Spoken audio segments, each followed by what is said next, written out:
कभी कभी घर की छोटी बहू अपने स्वभाव, संस्कार और सहन शक्ति से पूरे परिवार की रानी बन जाती है। ऐसी ही एक कहानी है छोटी बहू महारानी की, जो एक आम सी लड़की थी, पर उसने अपने व्यवहार से सभी के दिल जीत लिए। एक गांव की सीधी सादी लड़की। सीमा एक छोटे से गांव की सीधी सादी और पढ़ी लिखी लड़की थी। पिता किसान थे और मां गृहिणी। 3 बहनों में सबसे छोटी थी। चुपचाप घर का काम करना, सबकी सेवा करना और संस्कारों में रमी रहना उसकी पहचान थी। जब सीमा की शादी का प्रस्ताव शहर के एक प्रतिष्ठित परिवार से आया, तो सब हैरान थे। लड़के का नाम था रजत, बैंक में अधिकारी और बड़ा ही शालीन। रजत के परिवार में माँ बाप, बड़ा भाई भाभी और एक छोटी बहन थी। घर तो बहुत बड़ा था, लेकिन नियम कायदे पुराने थे। सीमा की शादी धूमधाम से हुई और वह बन गई सिंह परिवार की छोटी बहू। 2 नई बहू की अग्नि परीक्षा। शादी के बाद सीमा ने महसूस किया कि घर का माहौल काफी अनुशासित और रूढ़िवादी है। सास विमला देवी बहुत ही अनुशासन प्रिय थीं। बड़ी बहू संध्या पढ़ी लिखी थी, पर आत्मकेंद्रित और थोड़ी घमंडी। छोटे बेटे की शादी गांव की लड़की से हुई थी, ये बात संध्या को हजम नहीं हो रही थी। सीमा सुबह 4 बजे उठती, सास को चाय देती, मंदिर साफ करती, नाश्ता बनाती और पूरे घर को संभालती। लेकिन कोई तारीफ नहीं करता। संध्या अक्सर ताने देती, गांव की लड़की क्या जाने शहर के तौर तरीके। सास भी कहती, हमने तुझे घर की सेवा के लिए बहू बनाया है, महारानी बनने के लिए नहीं। सीमा चुपचाप सब सुनती और मुस्कुराकर काम करती रहती। 3 रजत का समर्थन और स्नेह। रजत को सीमा की मेहनत और स्वभाव बहुत पसंद आया। वो अक्सर कहता, सीमा, तुम घर की शांति की असली वजह हो। तुम जैसी हो, वैसी ही रहो। रजत का प्रेम सीमा के लिए सबसे बड़ा संबल था। वह जानती थी कि उसे किसी का दिल नहीं तोड़ना है, बल्कि धीरे धीरे सबके दिल में जगह बनानी है। 4 बदलाव की शुरुआत। एक दिन सास विमला देवी को तेज बुखार हो गया। संध्या को घर के काम की कोई चिंता नहीं थी। उसने कहा, डॉक्टर को बुला लीजिए, मैं ऑफिस जा रही हूँ। सीमा ने सास की सेवा में कोई कसर नहीं छोड़ी। पैर दबाए, दवाई दी, गुनगुना पानी दिया और पूरी रात जागकर उनकी देखभाल की। सुबह विमला देवी की तबीयत कुछ ठीक हुई और उन्होंने पहली बार कहा, बहू, तू तो मेरी बेटी जैसी सेवा करती है।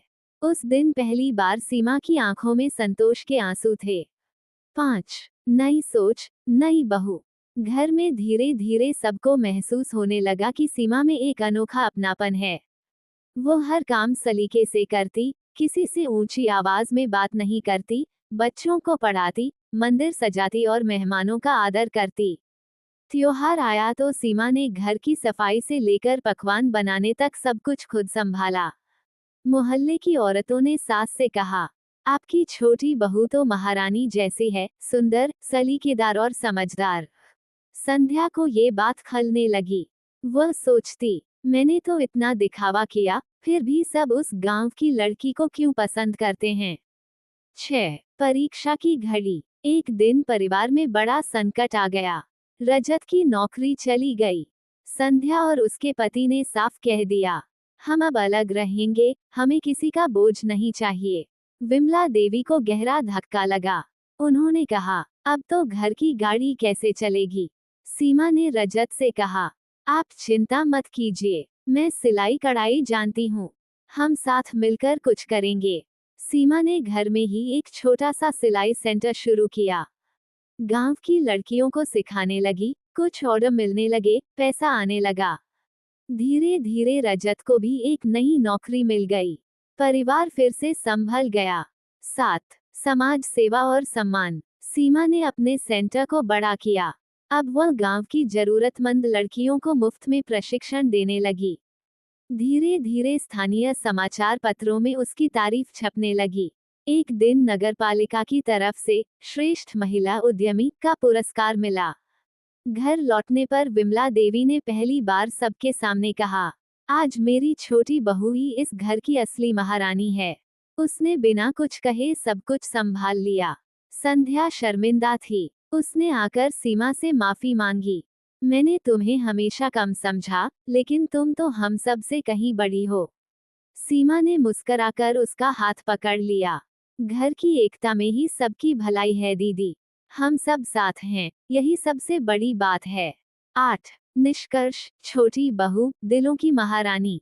सीमा अब सिर्फ सिंह परिवार की नहीं, बल्कि पूरे गांव की प्रेरणा बन गई थी। उसके व्यवहार, त्याग और आत्मबल ने सबको बदल दिया।